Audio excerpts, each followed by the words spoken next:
All right, fellas. So today we're going to be talking about something that I'm really passionate about, and quite honestly, this is something that I have lost sleep over. And if you are listening to this episode, you have probably lost sleep, and this is something that you really care about. And it is this idea of fulfilling our full potential as men. And uh, will we fulfill that potential?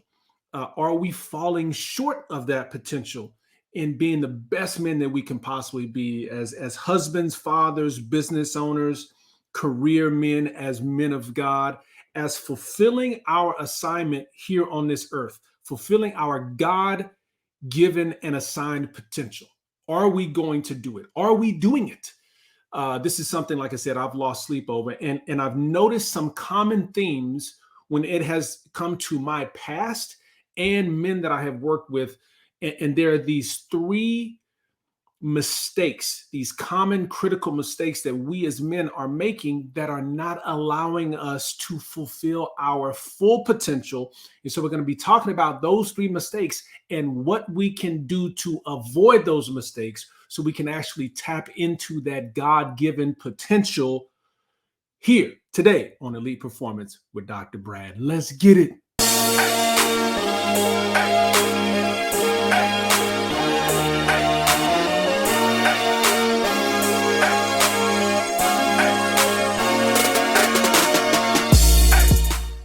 All right, so let's get it in. So like I said, in the introduction, I mean, this is something that quite honestly, I have lost sleep over. This is something that has racked my brain um, in the past, more in the past than it does now, because I figured a few things out through the grace of God. But, it's this idea of fulfilling our potential. As men, we have a vision of just how great we want to be. We have this ideal self that we envision, and for many of us, we feel that we're falling short of that potential in multiple areas of our life, and in our faith, in our family life, as husbands, as fathers, in our businesses. And so it keeps us up at night because we know there's a gap of where we are now and the potential that we can succeed at in multiple areas of our life. And so that gap, that gap is what keeps us awake at night, wondering, am I doing enough? Wondering, am I really going to be able to fulfill that potential to succeed at a high level, to really hit the next level of life and business, to be able to master work and life, to be able to answer the assignment that I've been put on this earth for, to be able to have impact, influence, create income, and to really maximize my potential in multiple areas of life. This keeps us up. My guess is that if you are listening to this podcast or if you are watching this, that it keeps you up too. And I get it.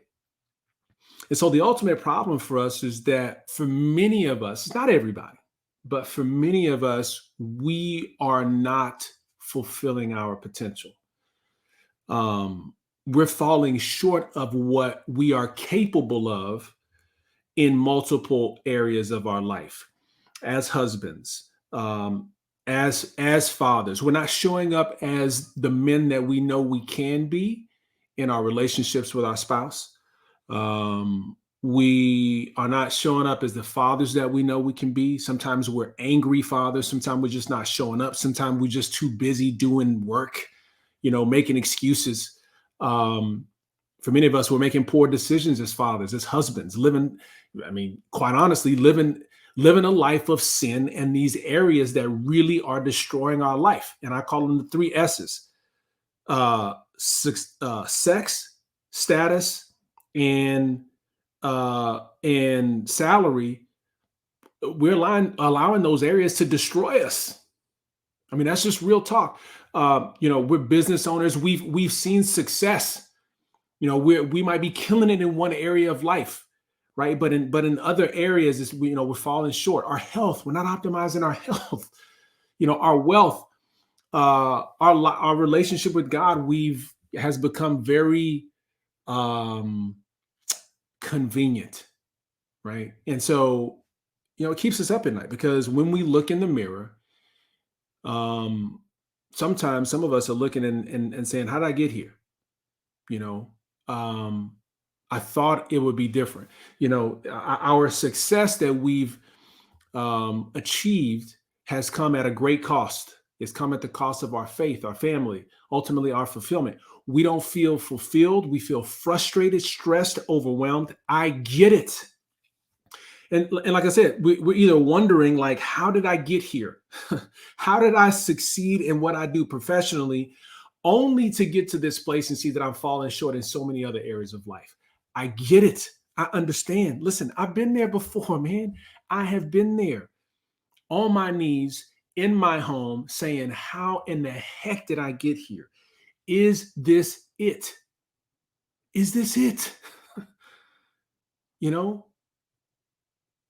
in a place where I was successful but stuck like in quicksand, and not talking to anybody about it, just living in quiet desperation, outwardly successful but secretly stuck in so many different areas of my life, knowing that I'm not the man that I was designed to be, that I had envisioned myself to be. This was several years ago, man. So if that's where you are, I completely get it. And here's the deal. We often think, this is how we get there. We think that if only I could succeed at my goals, if I could only succeed in what I'm going after, then I will be fulfilled. By the way, this whole idea of succeeding in order to be fulfilled, for many of us, our goals and the things that we're going after is simply trying to make us feel better about ourselves, because we don't intrinsically, really down deep inside, feel like we are enough. So we got to go achieve, and then I'll be fulfilled. If I can achieve, then I'll feel better about myself. And then we achieve, and then we got to go get the next thing, right? We become addicted to the success, right? We're now dependent on success for our fulfillment.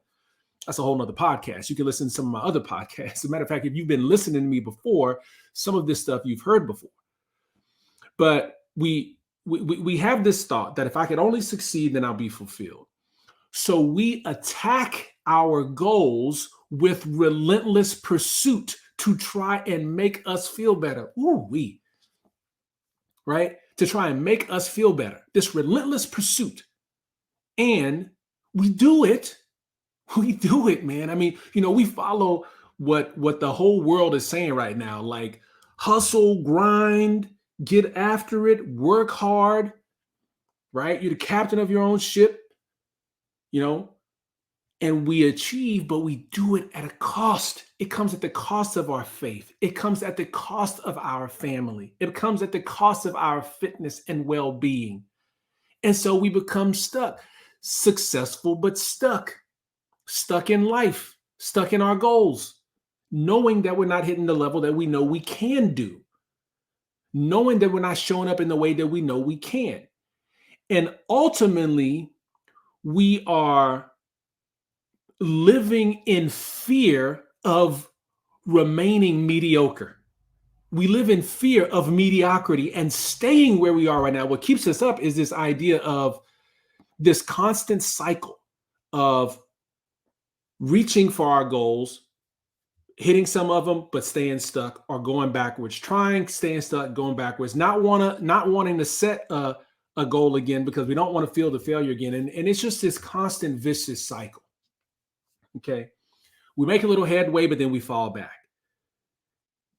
And we're wondering if we're ever going to shake the demon of staying stagnant and mediocre. If we're going to here's the deal. If we're ever going to shake the demon of being better than most, but not being able to look in the mirror and saying, I'm showing up the way that I know I can. Ooh, man, let me tell you, I'm preaching to myself. I get it. So here's the deal. Here's what I've discovered. okay, is that there are three things that are keeping us stuck and not allowing us to kind of get to the next level. Like like me and my sons, we've been playing video games. It's one of the areas that I really enjoy. I carve out this time on Thursdays to play this stuff called like 2, 3, 4 player games with my with my kids, and like old school Street Fighter. It's fun. And I even say that to say that, I mean, there was a time where I didn't carve out time for my kids. I mean, what I had to do and succeed was way more important than me actually building relationships with them. But anyway, I think about how, we play Mario. Well, we play old school Mario, and sometimes we get stuck in this cycle on a certain level. We can't get to the next level, right? And it's this vicious cycle of just staying stuck in that one place. And so the answer is, how do we get to the next level? And let me just break something down real quick before I get into these three things. I talk about potential and reaching your potential. Let me just break this down. You never reach potential. You never reach your full potential. Here on this earth, we will never reach our full potential. There is a potential that, there's a way that God created us, in the way that God sees us, that here on this earth, we will never be able to reach the level of the way God sees us and created us. However, I believe that we can get close to it. The closer we get to God, we can begin to see ourselves the way He sees us and created us to be. But I don't think we'll reach that here on this earth. But however, there is always a gap of that level, right? Just like on Mario, like we can achieve that level. And then there's another level, right? There's another level that you have to reach. And so there's always a gap, right? One of the men that I follow and is recently been blessed to be able to start working with, a gentleman by the name of Myron Golden. He's a biblical business coach, and he talks about this idea about the gap, right? The gap between your potential of what you can do and where you are now.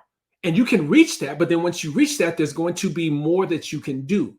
So we have to be these perpetual gap fillers. We have to be these perpetual gap chasers.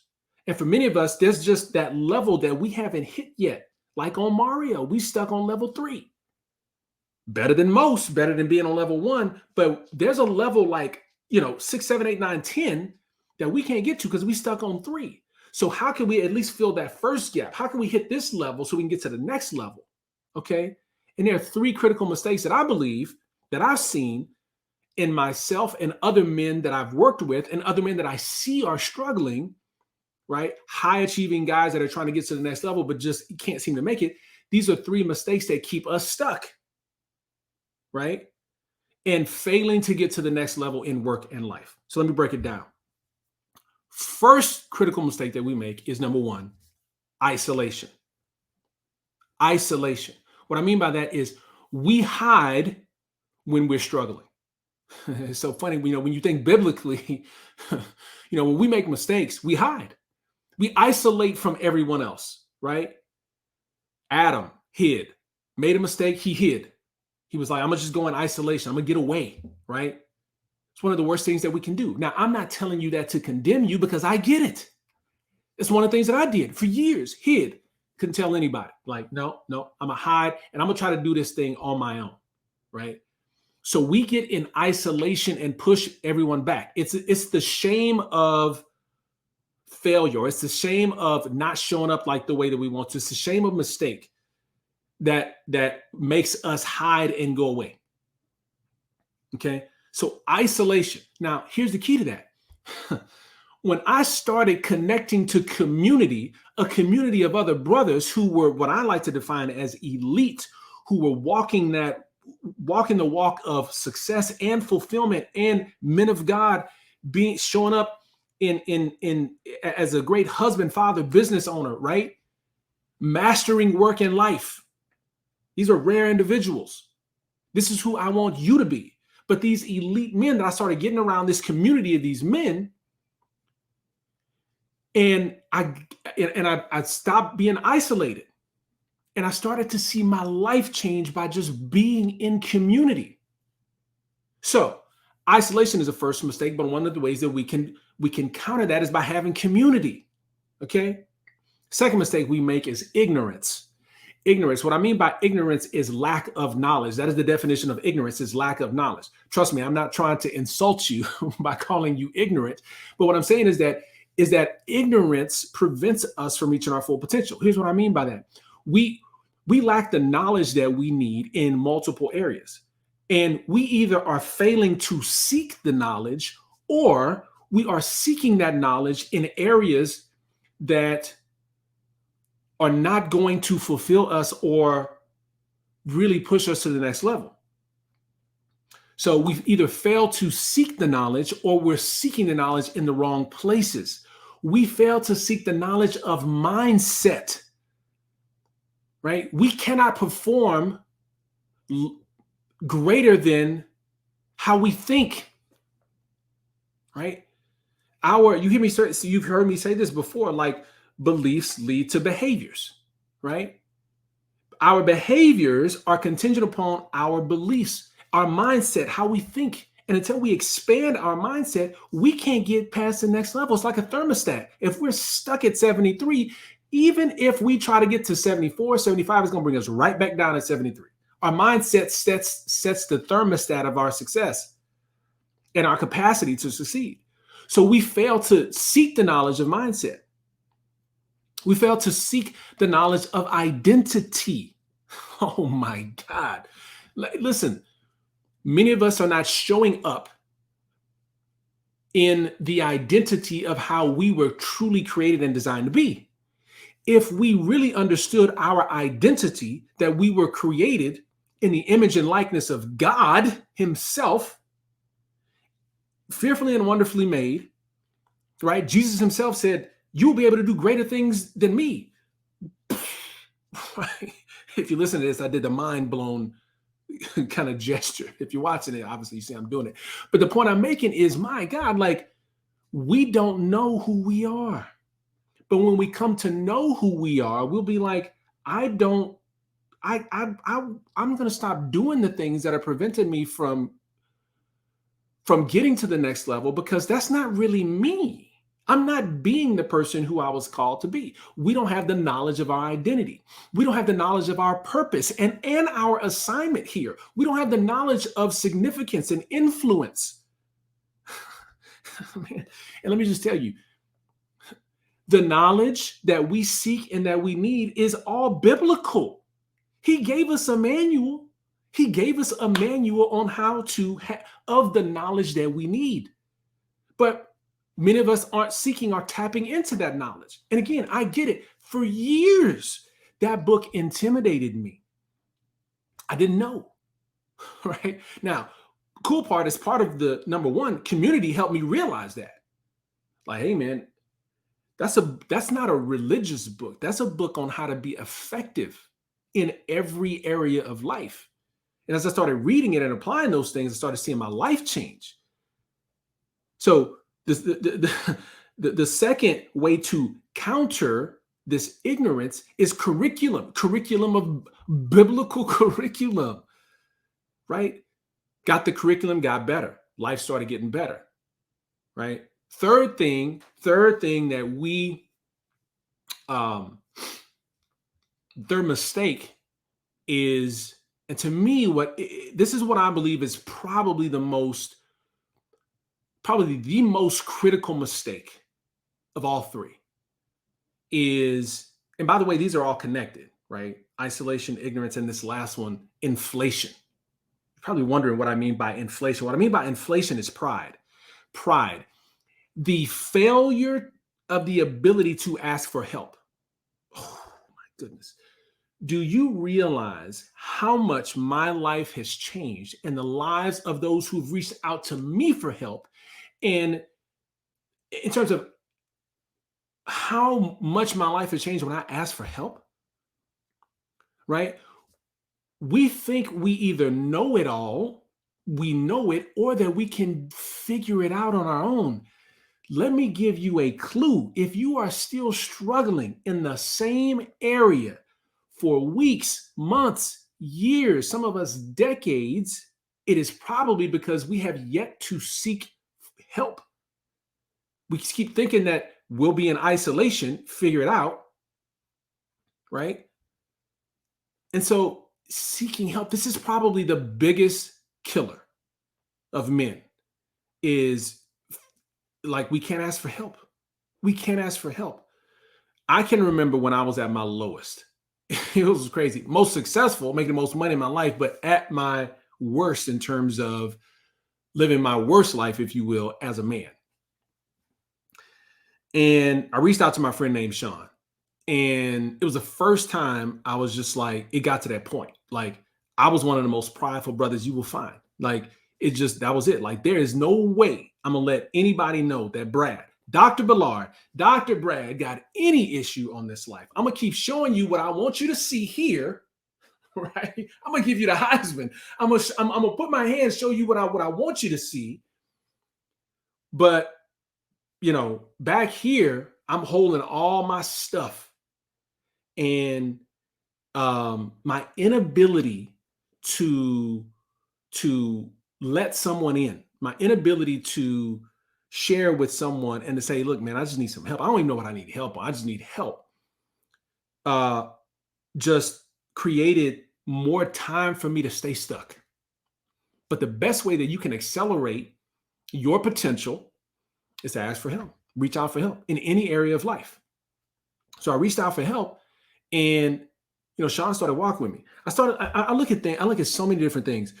I wanted to write a book. And I remember thinking like, man, I don't know when I'm going to write this book, but it was this thing that I said, you know what, at some point I will. It wasn't until I got a business coach, I got help. And that sucker got written in like 6 weeks. Okay. I wanted to get in shape. I got a fitness coach. It accelerated. I got in the best shape of my life with help. Okay. I think about my career as a physician. There's certain skills that I needed to get, and I reached out to people and got help. I saw how to do those procedures, just right in front of me. Front row seat on how to do the procedure. Learned it. Guess what? Turned into more income. Turned into expanding my clinic, right? So in any area of life that you're looking to expand, seek help. So inflation, pride. Here's what's crazy, man. I looked up the definition of inflation. Ooh, this is good. Definition of inflation says a persistent, or one of the definitions of inflation is a persistent, substantial rise in the general level of prices related to an increase in the volume of money, resulting in the loss of value of currency. Here's what I started realizing is the more inflation we have, the more we think we can do it, the less value we can provide out in the marketplace, the less value we are as husbands, the less valuable we are as fathers, the less valuable we are as having impact on the lives of other people, the less valuable we are as business owners, the less valuable we are as entrepreneurs, because we don't ask for help. So we can't get the value to get to the next level to provide and actually be the men that we have always desired and saw ourselves to be. Pride ends up lowering our value. Jesus Christ. So, like I said, man, once I got a coach, once I got help, once I just said help, things got better. And here was probably one of the biggest things. It wasn't until I had to push my pride aside when it came to my relationship with God. It wasn't until I yielded to God to say, you know what? I think you know better than I do. You know what? Let me just, you know what? Yep, you are God. You know better than I do. I will yield to you. I will yield to your will and stop trying to do things my way. As I have continued to yield, take my hands off of the wheel, yield, like giving God the right of way in these areas of my life, the more that I've seen my ability to achieve and succeed in multiple areas of my life has expanded. So this pride thing, this inability to ask for help, this inability to go to God. We talk about the word repent. Repent is not confession. Confession means that you are confessing your sin. Repent means to go to God, to continue to go, to say, all right, I'm going to follow you. I'm going to come back to you. I'm going to yield to you. That right there is one of the greatest things that we can do as men. So here's what I want you to do. If you're listening to this, this is what I want you to do. There's three things. I don't even want you to focus on all three. I want you to focus on one. Focus on one. There's three things that we can do to counter. We can be in community. We can get the curriculum of the word. We can get a coach or mentorship. Okay. If it was me, if I were you, the greatest way to accelerate is just to ask for help, right? Find somebody you can trust, right? If that's me, reach out to me. If it's not me, it's okay. But the point that I'm making is this: find somebody, because the willingness for you to just say, all right, look, I'm gonna get some help in this area is going to take life to the next level and accelerate it by finding someone who is where you want to be. Okay. So I want you to imagine what it would be like. Oh my God. I want you to imagine what it would be like to the level with which you can see yourself being at that next level. Income, influence, right? The three I's I think about is income, influence, impact,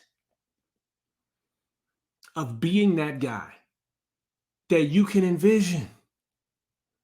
I mean, it is so much closer than you think. But it requires a willingness to let go of the isolation, to let go of the ignorance, and to let go of the inflation.